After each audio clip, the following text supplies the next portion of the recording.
Hello, Racing X. I'm Bella King and I'm joined by Luke Dittman. Luke, what a week it has been already here in Hong Kong. We landed Wednesday straight to Happy Valley for the IJC. Great to see Ryan Moore win that just after a week back in the saddle from injury. Oh, insane from him, especially with the quick backup coming in from injury. Two peach rides to get him the job done. And yeah, then we rolled into track work the next day with no sleep. So how'd you find that? Honestly, Sha-Tin track work is always one of my favourites. It's just such a beautiful race course. Great to catch up with so many familiar faces. We obviously spoke to James, Harry Bentley. Great to meet Laura, the strapper of Docklands. All round great morning, but what everyone's here for. We are here to do the form with racing and sports. Let's kick off with the Hong Kong Vars. This race arguably looks like one of the most open and interesting races on the day for me. We've got Gia Vellotto on the title defence for trainer Marco Botti and Alexi Bedell. He comes through a fourth in the Arc. He's the highest 12 months racing and sports rating of the field. How do you think he's going to find this race? I think he's the top pick for me.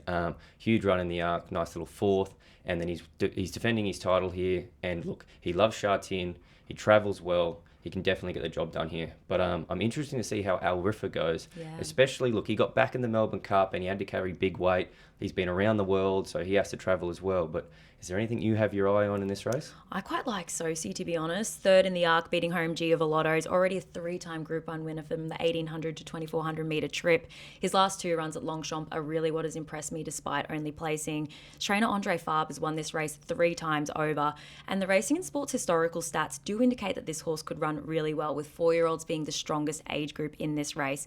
He is also the equal second highest 12 months Racing and Sports rated horse in this field. So I think he could be a really interesting runner here. I think the locals have a sneaky chance with Bundle Award here. The size McDonald combination are a good team, and look, they can jag a sneaky place chance with this local runner if he steps up to the grade. Yeah, absolutely. And on the locals, let's just roll straight into the sprint. Kai Ying Rising is unsurprisingly on top here with a Racing and Sports rating of 132. The world's best sprinter definitely looks the one to beat here. Oh, definitely. Look, his return after the Everest in Hong Kong was huge. We all know what he did in the Everest, and look, I think it's betting without in this race, and we just got to find something to run second.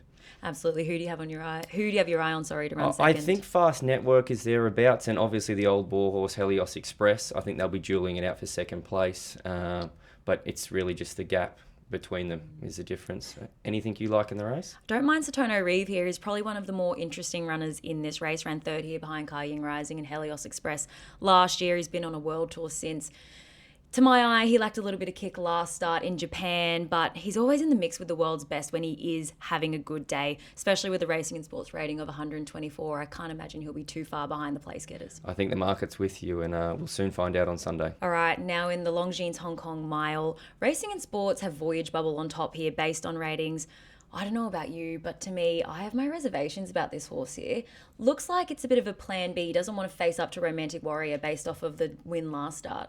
Well, why would you want to go head-to-head with him? Like, you're running for second again, in my opinion. So, Look, yes, it is a plan B, but I think it's a smart decision. It's definitely a race he can win.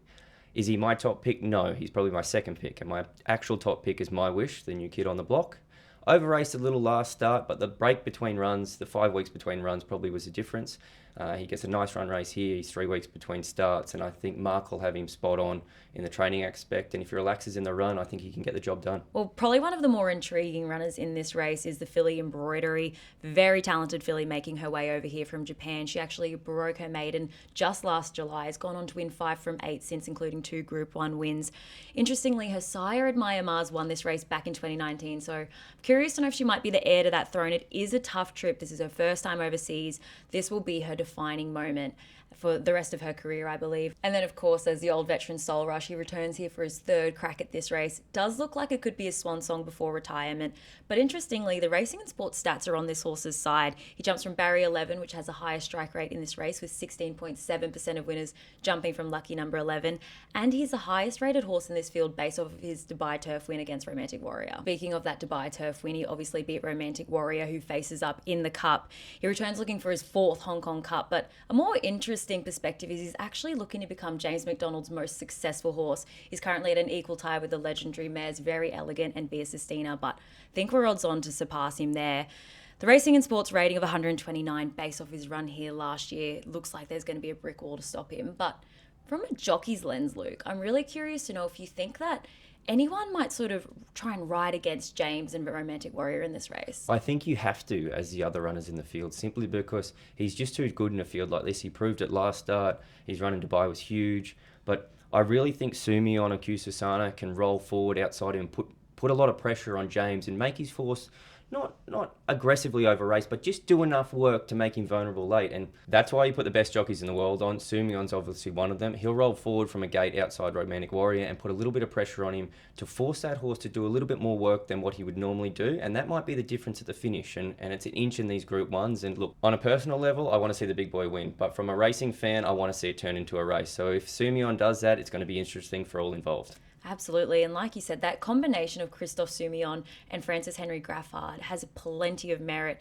Francis Henry Graffard's probably one of the most progressive trainers in the world right now. I believe he just took over Andre Favre's record of most Group 1s in a season. But yeah, in terms of Kusasana, she looks perfectly placed here for me. I'm putting a line through her arc run. She redeemed herself last start. She's dropping back in trip to the 2,000 metres. And I think the faster ground that we'll see at Chartin's really going to suit this mare. I definitely think you're right. And if Sumion can give her that ride, she's definitely in with the mix. All right, Luke, just to recap, based off of racing and sports ratings, who do you have on top for the Hong Kong bars? Have to go with Giavolotto.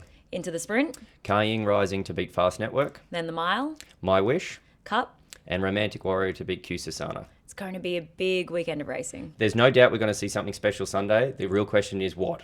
Exactly. Well, stay tuned across Racing and Sports and Racing X for all of your updates come Hong Kong international races on Sunday.